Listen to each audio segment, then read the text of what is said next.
Assalamualaikum warahmatullahi wabarakatuh. Alhamdulillahirabbil alamin. Pada kesempatan selanjutnya ya, yang berbahagia semuanya, kita lanjutkan materi mata kuliah manajemen peserta didik masih dengan saya Burhanuddin. Pada kesempatan kali ini saya akan membahas terkait dengan penerimaan peserta didik baru atau saya singkat menjadi PPDB. Apa yang akan saya bahas nanti ke depan kira-kira? Jadi pokok bahasanya ada, yang pertama adalah kita membahas bagaimana kebijakan PPDB. Lalu yang kedua kita juga harus membahas sistem PPDB, kemudian kriteria PPDB, prosedur PPDB, dan juga problem PPDB. Baik, sebelum kita lanjutkan, kita harus clear dulu berkaitan dengan makna-makna kebijakan, sistem, kriteria, prosedur, dan problem PPDB. Yang pertama, kebijakan. Apa itu kebijakan? Kebijakan adalah rangkaian konsep dan asas yang menjadi pedoman dan dasar dalam merencana pekerjaan. Jadi intinya kebijakan itu adalah berkaitan dengan cara bertindak, cara mengambil keputusan. Kemudian sistem adalah sebuah perangkat atau unsur yang secara teratur saling berkaitan dan mengakibatkan atau sehingga membentuk suatu totalitas. Jadi saya ulangi lagi, sistem adalah perangkat unsur yang secara teratur yang berkaitan yang saling berkaitan sehingga membentuk suatu totalitas. Setelah kita membahas kebijakan, apa itu kebijakan, lalu apa itu sistem, dan saya lanjutkan adalah kriteria. Jadi kriteria itu merupakan patokan sifat atau karakteristik yang ditetapkan. Nah, kemudian prosedur adalah tahapan-tahapannya atau tindakan spesifik dengan cara yang baku atau yang sama untuk memperoleh hasil yang sama. Sekarang saya lanjutkan poin pertama atau pokok bahasan yang pertama berkaitan dengan kebijakan penerimaan peserta didik. Dalam kebijakan penerimaan peserta didik, kita kenal ada dua. Yang pertama, yang pertama berkaitan dengan kebijakan persyaratan, lalu yang kedua yang berkaitan dengan kebijakan operasional. Kebijakan persyaratan yang kita acu adalah Permendikbud nomor 17 tahun 2017 berkaitan dengan PPDB. Di dalam kebijakan persyaratan minimal ada dua poin yang harus kita pahami. Yang pertama adalah bagaimana peserta didik itu dapat diterima, maka salah satu kebijakan persyaratan itu adalah yang pertama menyelesaikan jenjang di bawahnya. Jadi peserta didik itu harus bisa menyelesaikan jenjang pendidikan di bawahnya, itu yang pertama. Lalu yang kedua, menyelesaikan persyaratan administratif lainnya. Ya, kalau yang poin pertama tadi menyelesaikan jenjang di bawahnya, misalnya anak yang mau masuk SMA, maka dia harus menyelesaikan jenjang pendidikan di level sekolah menengah pertama atau SMP. Tentunya ketika mereka menyelesaikan dibuktikan dengan ijazah. Lalu bagaimana dengan anak TK, anak usia dini, yang apakah mereka harus juga memiliki ijazah ketika dia ingin masuk ke sekolah dasar? Nah, ini yang kadang-kadang banyak yang bertanya. Kalau masuk SD itu tidak diwajibkan memiliki ijazah atau harus mengikuti kegiatan atau pendidikan pada level anak usia dini. Jadi itu sifatnya tidak wajib. Dan ketika anak itu sudah masuk pada usianya, misalnya usianya sudah 7 tahun, maka sekolah dasar itu wajib menerimanya. Kemudian kebijakan persyaratan yang kedua yang berkaitan dengan penyelesaian syarat-syarat administratifnya, ini maksudnya apa? Ya, yang berkaitan dengan misalnya syarat administratif itu yang berkaitan dengan surat-surat yang berkaitan dengan peserta didik, misalnya ada akte kelahiran, surat kelahiran, atau misalnya KK, dan seterusnya. Ini yang menjadi syarat untuk dijadikan kebijakan dalam penerimaan peserta didik. Lalu kebijakan yang kedua, ya, yang pertama tadi kan kebijakan persyaratan penerimaan, ya. Yang kedua adalah kebijakan operasional. Dalam kebijakan operasional ini memuat 2 poin besar. Yang pertama adalah kebijakan itu berkaitan dengan membuat aturan mengenai jumlah peserta didik yang nantinya diterima sebagai diterima sesuai kondisi sekolah. Itu yang pertama dalam kebijakan operasional itu, membuat aturan mengenai jumlah peserta didik yang diterima sesuai kondisi sekolah tersebut. Lalu kebijakan operasional yang kedua adalah menentukan sistem. Nah, ini menentukan sistem pendaftarannya mau seperti apa. Kalau di poin pertama tadi, yang berkaitan dengan membuat aturan mengenai jumlah peserta didik yang diterima, ini juga harus memperhatikan beberapa aspek. Pertama, kita harus perhatikan daya tampung sekolah, kemudian kriteria yang akan diterima itu mau seperti apa, kemudian anggarannya, lalu sarana prasarana yang dimiliki, kemudian tenaga pendidik yang dimiliki, itu kita harus perhatikan betul. Kemudian untuk kebijakan operasional yang berkaitan dengan penentuan sistem penerimaan seleksinya bisa dilakukan dengan 2 jenis. Pertama, sistem seleksi online atau daring, dan juga sistem seleksi langsung atau luring. Sistem penerimaan peserta didik itu ada 2. Yang pertama ada sistem promosi, kemudian yang kedua ada sistem seleksi. Kalau yang sistem promosi ini sangat mudah sekali, artinya penerimaan peserta didik ini dilakukan tanpa menggunakan seleksi. Artinya mereka yang mendaftar otomatis itu diterima. Artinya tidak ada penolakan. Dan sistem ini berlaku apabila sekolah yang dituju, sekolah yang membuka pendaftaran itu masih membutuhkan banyak sekali peserta didik. Kemudian kita lanjutkan pada sistem seleksi, saya lanjutkan pada sistem penerimaan peserta didik yang kedua, yakni dengan sistem seleksi. Sistem ini dapat digolongkan menjadi 3 poin besar. Yang pertama adalah seleksi berdasarkan daftar nilai ujian nasional murni. Lalu yang kedua, seleksi itu berdasarkan dari penelusuran minat dan kemampuan peserta didik atau PMDK. Lalu yang ketiga adalah berdasarkan tes atau seleksi masuk. Apa saja prosedur-prosedur penerimaan peserta didik baru? Yang pertama adalah pembentukan tim atau panitia penerimaan peserta didik, kemudian ada rapat penerimaan PPDB, kemudian juga ada pembentukan pembuatan pengumuman penerimaan peserta didik baru. Lalu setelah kita buat pengumuman, dilanjutkan pemasangan flyer atau pengumuman di berbagai media sosial misalnya. Itu yang berkaitan dengan prosedurnya. Setelah kita membuat pemasangan informasi secara online di media massa atau mungkin melalui media sosial, maka dilanjutkan dengan pendaftaran peserta didik baru. Setelah ada pendaftaran, maka dilanjutkan dengan seleksi penerimaan peserta didik. Nah, di sini ada 2 tadi saya sebutkan.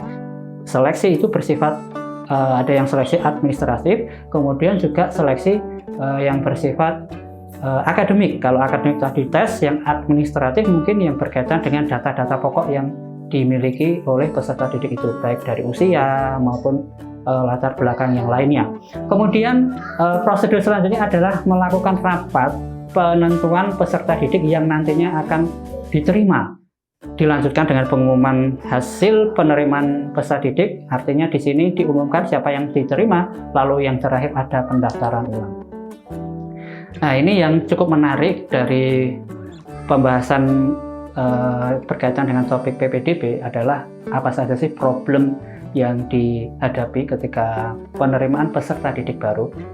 Saya rangkum ada beberapa ini, ada 4 kurang lebih. Yang pertama itu berkaitan dengan semisal ada kasus seperti ini, adanya peserta didik yang nilai kumulatifnya, nilai tesnya, baik nilai tesnya maupun nilai UN-nya itu sama persis dengan teman atau dengan peserta ujian yang lain, namun mereka tuh sama-sama di ranking yang terendah. Lah, ini yang membuat sulit itu adalah pengambilan kebijakannya. Mau yang diambil itu si A atau si B dengan jumlah nilai yang sama. Nah, ini yang menyulitkan. Lalu yang kedua, ini masih mungkin ini kasuistik dan perlu kajian lebih mendalam, tapi saya tidak akan membahas lebih dalam. Tetapi ada juga calon peserta didik sebetulnya dari segi kemampuannya itu kurang, ya. Namun karena ada istilahnya kayak mendapatkan nota dari pejabat tertentu yang mempunyai otoritas di sekolah tersebut, maka si peserta didik itu diterima. Nah, ini yang mungkin bisa didalami lebih jauh lagi ya. Lalu yang ketiga itu adalah terbatasnya daya tampung dan sarana prasarana sekolah. Sementara di daerah tersebut banyak calon peserta didiknya, artinya daya tampung terbatas tapi animo pendaftarnya sangat banyak sekali. Ini akan menjadi problem. Lalu yang terakhir adalah perubahan kebijakan tanpa diimbangi kesiapan dari berbagai pihak. Salah satunya adalah contohnya yang terjadi pada proses penerimaan peserta didik baru pada tahun 2020. Terdapat 4 jalur PPDB pada tahun 2020, yakni jalur zonasi, kemudian jalur afirmasi, kemudian jalur perpindahan tugas orang tua atau wali, dan jalur prestasi. Namun, ketentuan jalur PPDB dikecualikan untuk sekolah yang diselenggarakan oleh masyarakat, SMK, sekolah kerjasama, sekolah Indonesia di luar negeri, dan sekolah pendidikan khusus. Jadi aturan ini berlaku untuk sekolah negeri. Kemudian sekolah pendidikan layanan khusus juga diberikan kebebasan dalam mengatur berapa kuota yona atau jalur-jalurnya, itu diberi kebebasan. Sekolah berasrama, sekolah di daerah 3T ya, tertinggal, terdepan, terluar, itu juga diberi fleksibilitas dalam pengambilan kebijakan jalur-jalur penerimaan peserta didik. Saya akan jelaskan apa itu jalur zonasi. Yang pertama adalah jalur zonasi. Jalur zonasi ditetapkan berdasarkan domisili peserta didik dan sekolah. Artinya, sekolah bakal diprioritaskan bagi siswa yang domisilinya terdekat dengan sekolah yang dituju. Ketentuan domisili yang dibuktikan lewat alamat pada KK atau kartu keluarga itu yang diterbitkan paling singkat 1 tahun sejak pendaftaran PPDB.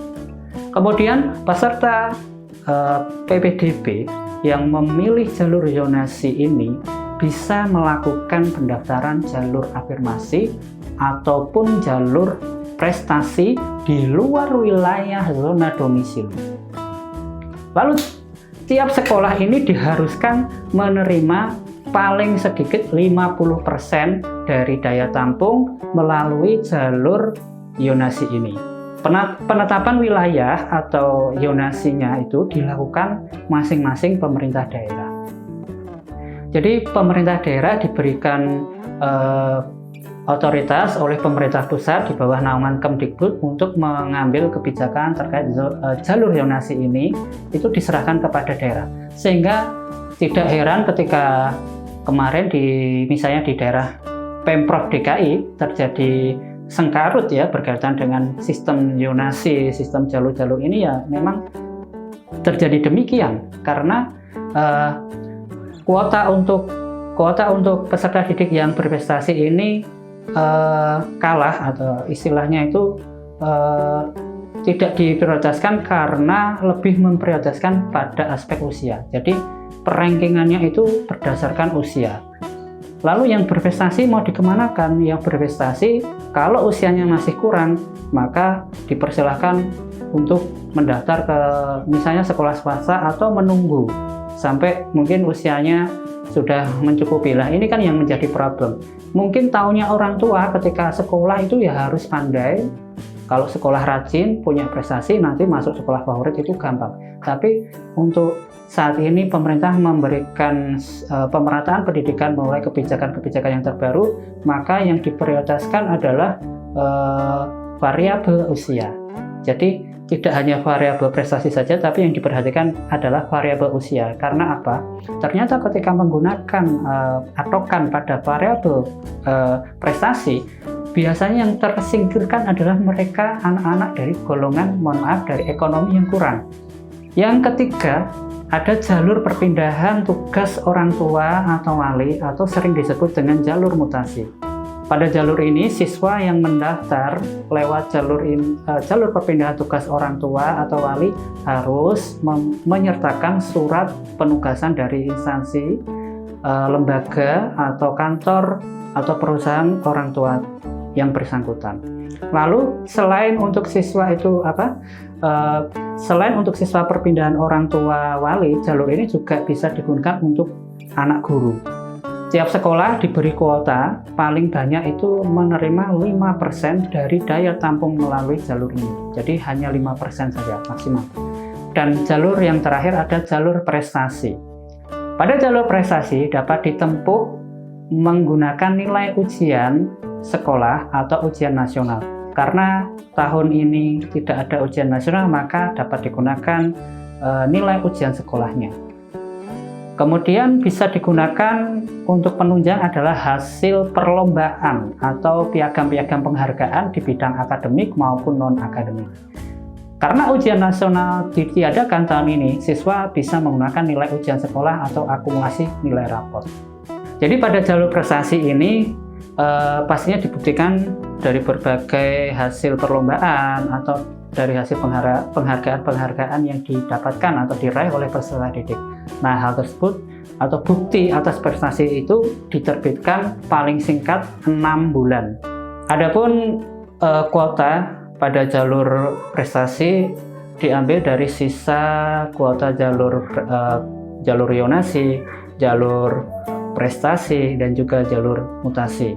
Jadi sisa dari tadi kan yang jalur yonasi itu kan ada minimal 50%, lalu jalur afirmasi itu minimal 15%, kemudian jalur mutasi atau perpindahan orang tua itu maksimal 5%, dan sisanya itu bisa digunakan untuk jalur prestasi. Sehingga jalur prestasi ini pun nanti juga akan di-coupling lagi sesuai dengan kebutuhan, sesuai dengan kebijakan yang diambil oleh sekolah atau madrasah tersebut. Jadi hikmahnya apa dalam PPDB 2020 ini yang ternyata menimbulkan pro dan kontra, terutama di wilayah Provinsi DKI ya. Jadi sebetulnya kalau kita petik sisi positifnya dari kebijakan baru dari Menteri Pendidikan kita, Nadiem Makarim, adalah melalui kebijakan PPDB 2020 ini, Kemdikbud ingin mengakomodasi ketimpangan akses dan kualitas di berbagai daerah. Itu poin pertamanya. Lalu yang poin kedua, daerah yang berwenang itu menentukan proporsi final dan menetapkan wilayah yonasi. Jadi di sini diberikan wewenang penuh dari pemerintah daerah ya, agar mereka dapat melakukan pemetaan berapa persen, berapa banyak zona kuota yang diberikan pada setiap jalur begitu. Kemudian poin yang ketiga adalah pemerataan akses dan kualitas pendidikan perlu diiringi dengan inisiatif lainnya oleh pemerintah daerah tentunya, seperti redistribusi guru ke sekolah yang kekurangan kekurangan guru. Jadi di sini adalah tujuannya untuk melakukan redistribusi guru kepada sekolah yang kekurangan jumlah guru. Ini manfaatnya. Lalu yang keempat apa kira-kira? Yonasi tidak hanya mengatur pemerataan kualitas sekolah dan peserta didik, tetapi juga menitik beratkan pada peran dan komposisi guru di suatu daerah. Dan saya mengutip pernyataan dari Menteri Pendidikan Nadiem, mengingatkan bahwa kebijakan ini harus diselaraskan dengan pemerataan kuantitas dan kualitas guru di seluruh daerah secara nasional. Jadi dampak yang lebih besar lagi adalah pemerataan kuantitas dan juga kualitas guru, sehingga ketika kualitas dan kuantitas guru itu bisa merata, maka kualitas pendidikan pun menjadi lebih bagus lagi. Jadi jangan orang tua itu jangan lalu menjustis pemerintah dengan aturan-aturan yang berlaku itu kok merasa dirugikan, tapi tidak, sebetulnya semua kebijakan itu mengaitkan seperti itu. Baik, saya rasa cukup, kurang lebihnya mohon maaf. Wassalamualaikum warahmatullahi wabarakatuh.